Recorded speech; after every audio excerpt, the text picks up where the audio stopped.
우리는 인생을 살아가면서 수없이 많은 선택의 기로에 놓여 있습니다.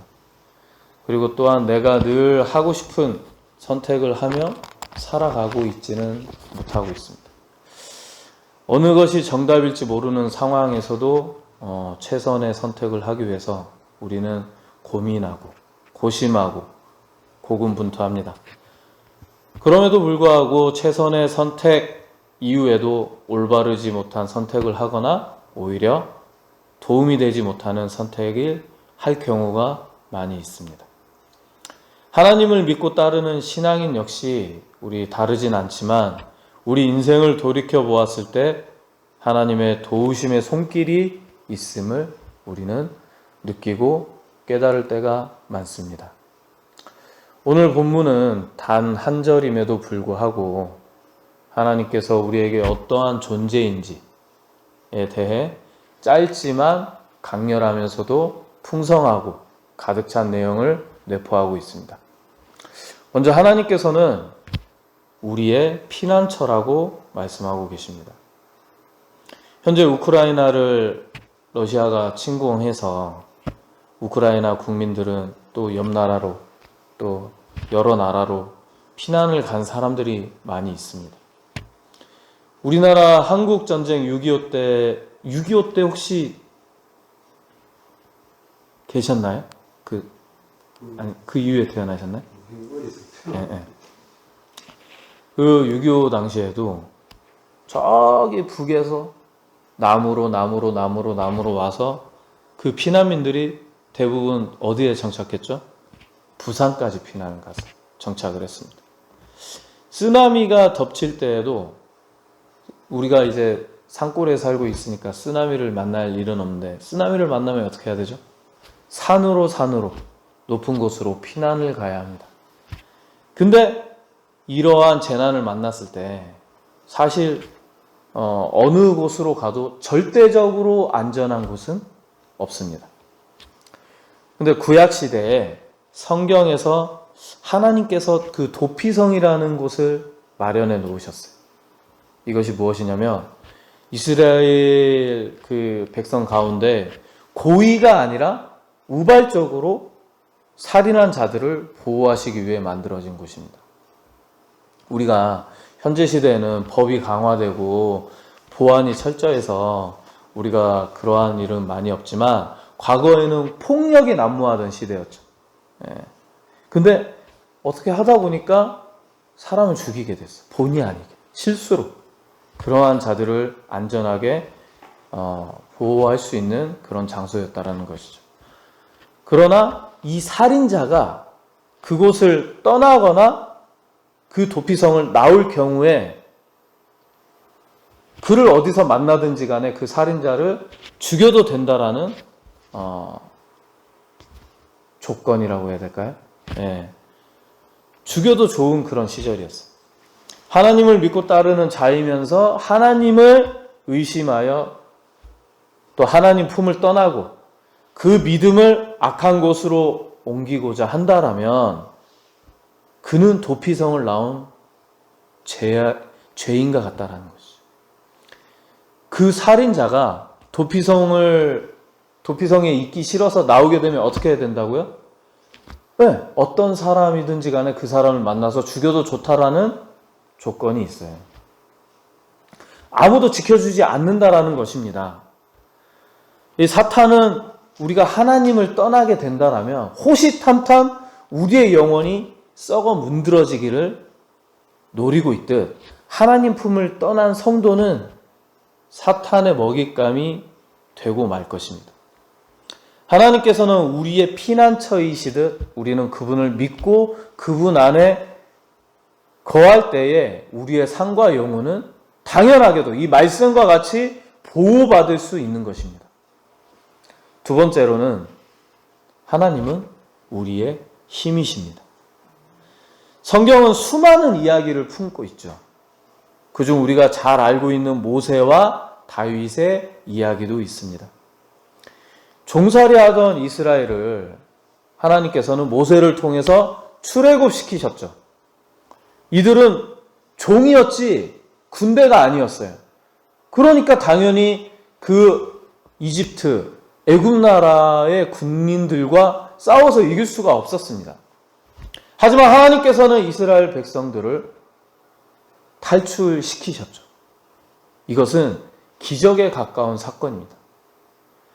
인간의 이성과 생각으로는 도저히 불가능한 일입니다. 다윗과 골리앗 이야기를 잘 아실 것입니다. 어른과 어린아이의 그런 싸움과 다를 바가 없는 거예요. 근데 이 싸움에서 하나님을 굳게 믿는 다윗에게 하나님의 지혜와 힘이 임하여서 그 골리앗을 쳐 부실 수 있었던 것입니다. 모세와 다윗이 승리할 수 있었던 이유는 여호와 하나님께서 이스라엘 백성과 그리고 다윗과 함께 하셨기 때문에 이스라엘 백성이 승리할 수 있었던 것입니다. 이스라엘 백성들이 하나님을 의지하지 아니하고 자신들의 숫자에 의지하고 자신들의 능력과 지혜에만 의지했다라면 골리앗을 이기지 못했을 것이죠. 그리고 그들이 이러한 생각으로 전쟁에 임했을 때 그들은 번번이 패할 수밖에 없었습니다. 이 세상을 살아가는 우리가 교만하여 나 자신에게만 의지할 때가 우리가 종종 있죠. 근데 그러할 때 우리는 여러 어려움을 만나게 되고 또 그 어려움에서 쉽게 벗어날 수가 없습니다. 하지만 하나님을 의지할 때 하나님께서 우리에게 힘을 주시기 때문에 우리는 그 어려움을 벗어날 수 있는 것입니다. 세 번째로, 하나님은 환난 중에 만날 큰 도움이 되십니다. 어릴 적 저는 물에 빠진 적이 있어요. 당시에 수영을 하지 못할 때였는데 이러다가 죽겠구나라는 생각이 들었습니다. 그래서 눈에 불을 켜고 옆 사람을 찾게 되더라. 물에 빠진 사람에게 사람이 뛰어들어서 구하지 말라라는 그런 말이 있죠. 바로 이 이유입니다. 이 사람이 막 끌어당기게 돼 있어요. 그러니까 그 구하로 들어간 사람마저도 물에 빠져서 죽을 수 있다라는 것이죠. 자신이 살고자 물불 가리지 않고 잡아당기기 때문에 수영을 잘하는 사람이더라도 전문적인 교육을 받지 않는 사람이라면 같이 물에 빠져 죽을 수 있다라는 거예요. 이처럼 사람은 환난을 만나게 되면 지푸라기라도 잡고 싶은 심정이 되죠. 그죠? 지푸라기가 물에 빠진 사람한테 도움이 될까요? 도움이 되지 않죠. 도움이 돼봐야 얼마나 큰 도움이 되겠습니까? 당연히 도움이 되지 않지만, 하지만 정말 위급하고 다급한 이러한 상황에서 조그만한 도움이라도 붙잡고자 하는 그 사람의 심정이 들어가 있는 말이죠. 지푸라기라도 잡고 싶은 심정이다. 제가 알고 지내는 분들 가운데 이렇게 어렵고 힘든 환난을 만난 가운데에서 하나님을 만나신 분들이 있습니다. 하나님을 만나게 된 경위를 보자면 거의 비슷해요. 어디 누구에게도 도움을 받지 못하고 힘을 얻지 못하고 사면초가의 그런 상황일 때 정말 하나님을 만나게 되고 하나님의 진정한 사랑을 경험한 분들이 있습니다. 이분들이 지금은 하나님도 교회도 잘 섬기지만 처음부터 그러진 않았어요. 세상 방법으로 이렇게도 해보고 저렇게도 해보고 근데 안 되고 안 되니까 믿자봐야 본전이라는 그 심정 하나로 교회에 나오게 되고 하나님을 믿게 된 분들이 있다라는 것이죠. 이마저도 얼마나 감사한 일입니까? 그럼에도 불구하고 하나님은 자신이 맨 마지막으로 밀려나셨음에도 불구하고 그 자녀들을 사랑하시어 도움을 주시는 분이시라는 것입니다. 그런데 그저 그런 도움이 아니라 어떤 도움이다? 큰 도움을 주시는 분이시다. 서두에 말씀드린 바와 같이 우리는 인생을 살면서 수없이 많은 일에 봉착하게 되고 어려운 일을 만나게 되고 그러한 일들에 우리는 선택의 기로에 놓이게 되고 늘 올바른 선택만 할 수는 없는 게 또 나 자신이고 때로는 내 선택으로 인해서 나와 내 가족이 어려움을 당하기도 하고 하지만 우리는 하나님께 기도할 수 있습니다. 하나님께서는 여러분들이 잘못된 선택, 어리석은 선택을 하셨다 하더라도 더 좋은 것을 주고자 하시는 분이십니다. 오늘 우리 김보라 사모와 함께 남원에서 이동을 하면서 이제 제가 성경 공부하는 그런 말씀을 들었어요. 근데 이제 가인과 아벨 이야기가 나오더라고요. 하나님께서는 가인이 동생 아벨을 쳐 죽였죠. 그랬음에도 불구하고 그에게 큰 벌을 내리시는 게 아니라 그가 그럼에도 불구하고 영혼이 살아날 수 있게끔 길을 열어놓으셨어요. 하나님은 죄를 사랑하신다? 아니죠. 죄를 미워하시고 죄를 쳐다보지도 않으시죠. 이 죄인인 우리가 하나님 앞에 있을 때 하나님 앞에 부합한 자가 아니에요. 아니지만 하나님께서는 우리를 사랑하시기 때문에 가인과 같이 영원히 살아날 수 있는 길, 우리가 복받을 수 있는 길, 은혜를 받을 수 있는 길을 하나님께서는 늘 열어놓고 계신다라는 것이죠. 근데 그러한 길 앞에서도 우리는 하나님의 길을 선택하지 아니하고 늘 내 욕심, 세상의 욕심, 것만 바라보는 우리를 바라보게 됩니다. 우리가 그러한 선택을 계속해서 지속적으로 해야 될까요? 아니죠. 우리가 교회를 나오고 있음에도 불구하고 말씀을 묵상하지 않고 말씀에 순종하지 않고 그냥 무감각하게 세상을 살아나간다면 진짜 교회 헛다니는 거예요. 그냥 시간 낭비하는 거예요. 우리가 교회에 와서 예배 드리는 것도 중요하지만 이 말씀을 듣고 일주일 동안 살면서 여러 가지를 지키려고 하지 마시고 단 한 가지라도 지키려고 노력해야 됩니다. 그리고 내 삶을 변화시키기 위해서 정말로 노력해야 내 영혼이 살아날 수 있는 거예요. 그래야 결국은 천국 갈 수 있는 것입니다. 그리고 우리가 교회를 다니는 이유가 되는 것이고 내가 변하지 않고 교회를 다닌다라면 그저 하나님 욕먹이는 거일 수밖에 없습니다. 결단코 우리는 변해야 될 줄로 믿습니다. 세월이 지나고 보면 부모님의 마음을 이해하게 되죠. 100% 이해하게 되는 것은 아니지만 부모님을 조금이라도 이해할 수 있게 됩니다. 세월이 지나 어려운 사건들을 만나고 또 지나다 보니까 그 안에 하나님의 도우심이 있었고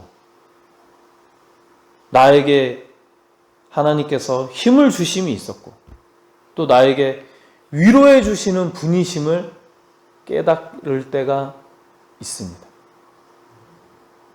하나님은 여전히 여러분을 사랑하시고 지금도 여러분 곁에 계시며 사랑하는 자녀가 잘되기만을 응원하고 계신다는 것입니다. 제가 올해 초에 부임해서 말씀을 드렸지만 저는 청년 시절에 소원이 몇 가지가 있었어요. 그 중에 이제 한 가지를 말씀드리자면 저는 처갓집이 바닷가이길 바랬거든요. 바다가 주는 그 막 시원함과 바다를 이렇게 수평선을 보고 있으면 마음이 잔잔해지고 그런 평화가 임하는 것 같은 그런 게 너무 좋아요. 그런데 우리 김보라 사모와 저희는 한 3개월 만에 결혼을 했나요? 근데 서로 원하는 스타일이 아니었어요. 부모님들께서 결혼시키자라고 하셨고, 우리는 서로 별로 이제 원하는 스타일이 아니었지만 순종해서 결혼을 하게 됐죠. 근데 제가 원하고 바라던 그 소원이 3-4가지가 있었는데 다 이루어 주셨거든요, 하나님께서. 근데 제가 선택했고 제가 제 능력으로 그 소원이 이루어지지 않았어. 돌이켜보니까 신기하게도 내가 하기 싫었고 내가 그럼에도 불구하고 해야만 했고 하나님의 그러한 이끄심이 있었는데, 와, 신기하게도 하나님은 내가 십자가를 질 때에, 내가 이웃을 사랑할 때에, 내가 손해보고 헌신할 때에 내 소원을 이루어 주셨더라. 내 욕심만 채우고자 내가 막 계산하고 머리를 굴릴 때에 하나님께서 소원을 들어주시는 분이 아니십니다. 하나님 사랑, 이웃 사랑, 십계명, 우리가 그리고 주기도문, 타인을 용서할 때 내가 하나님 앞에 용서받을 수 있고, 내가 사랑할 때 하나님이 나를 더 사랑해 주시고, 내가 존중할 때 하나님이 나를 존중해 주시는 거예요. 하나님은 지금도 우리를 위해서 죄인이지만 지금에도 우리의 피난처이시고 힘이시고 도움을 주시는 분이시지만, 우리가 더욱더 하나님 말씀에 순종한다라면 우리는 더 큰 복을 누리고 하나님의 은총 안에 더 큰 은혜를 누릴 줄로 믿습니다. 인생 가운데 어렵고 힘든 산을 올라야 하는 경우가 너무나도 많죠. 하나님께서는 그 산을 싹둑 잘라주시는 분이 아니시라 그 산을 오를 수 있도록 그늘을 만들어 주시고, 목마른 나에게 마실 물을 흐르게 해주시고, 힘든 나에게 쉼터를 만들어 주시는 분이십니다. 또한 돌뿌리에 넘어져서 그 돌뿌리를 뽑아 없애기보다는 돌을 밟고 넘어설 수 있도록 내 다리에 힘을 주시는 분이시고, 또 일어설 수 있는 용기와 지혜를 넣어주시는 분이십니다. 우리에게 이렇게 힘주시는 하나님을 우리가 섬기지 않고 사랑하지 않는다라면 정말 나쁜 죄인입니다. 일주일을 살아가면서 꼭 하나님의 그 감사와 기도를 올리시고 말씀을 묵상하면서 꼭 우리가 실천하고 순종하며 살아가는 우리 중천교회, 저와 여러분 되시기를 간절히 소망합니다.